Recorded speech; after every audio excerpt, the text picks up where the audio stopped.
Okay, so we're going to start by graphing the inequality representing the cars. So the cars are on the x-axis, and the equation we used was x is less than or equal to 40. So I've set my parameters so that, I set my restrictions so that I don't go less than 0, because remember we're only dealing with whole numbers. So I can represent any x value from 0 all the way to 40. Now I'm going to represent the inequality for my y values. So the y values represented the SUVs, and we could have less than or equal to 60 of them. So 60 is my highest point on my y-axis, and it goes all the way down to 0. Again, I set my restriction to not go below 0 because that's impossible in this case. So immediately it looks like we have a region right around here that is of some importance. We still have to put in our last equation though. And remember, it's not an equation, it's an inequality. So our inequality, that's in this black area, is x plus y must be greater than or equal to 70. And that's because we must be producing a minimum of 70 vehicles for every single day, which means there's no limit to how many vehicles that we're producing, except by the parameters left by both our how many cars we can make and how many SUVs that we can make. The only overlapping region happens to be this little triangle here. Let's highlight that and see if there's anything important in that triangle. Okay, and in highlighting our image, this is the piece that's important to us. These are where all of our feasible data points are. This is our feasible region. Now I've dotted my whole values. Recognize though that this graph is zoomed out, so there are still valid points in between all of these dots.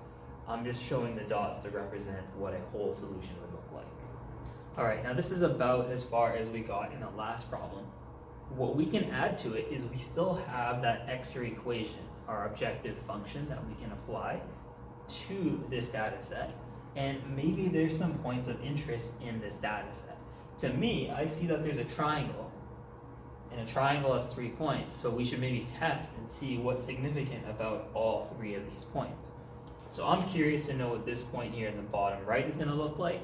I'm interested in this point in the top left, and I'm interested in this 90-degree angle at this end over here. Let's figure out what those points represent, and then let's plug them into our equation and see what kind of math happens. Okay, so we've highlighted those points using Desmos. I'm going to turn the lights back on so it's easier to see the board, and I'll highlight the points for you there as well. And we'll plug them directly into our objective function and see what kind of costs we get. So the points that I've highlighted are the top left, top right, and the bottom right points. And they both have an x and a y value. That's what a graph is for. That x and y value we can plug into our objective function, and our objective function was determining what the cost was going to be. So when we plug our numbers in, we get 3 different costs. One for point A, which was on the top left, that's $800. One for point B, which was $1,040. And one for point C, which is in the bottom right, that's $680. This is how you solve an optimization problem. You collect the information in your inequalities, you collect the points of interest from that set of inequalities from your feasible region, and then you apply those values to your objective function. And your results will give you your extreme values or your optimized values. Now, how can we determine immediately which ones are maximum, which ones are minimum, without doing the math behind it?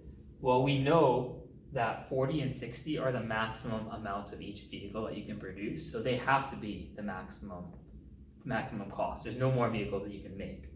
So we already knew that that was going to be our maximum, but if you didn't, it ends up being the furthest outwards point out of your inequalities. The minimum, on the other hand, that was a bit trickier to figure out because you have 2 other points to your triangles in this situation. And how did we know just by looking that it wasn't going to be A?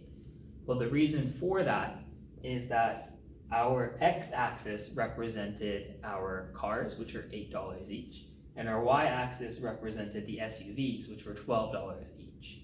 Since 8 is smaller than 12, we wanted to be further along our x-axis than we were along our y-axis.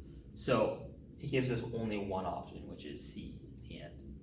That's what an optimization problem looks like. I'm hoping that gives some more clarity in addition to the last lesson or the last look at what optimization is. This is something that you definitely want to practice though and see if you can determine what the minimum and maximum are.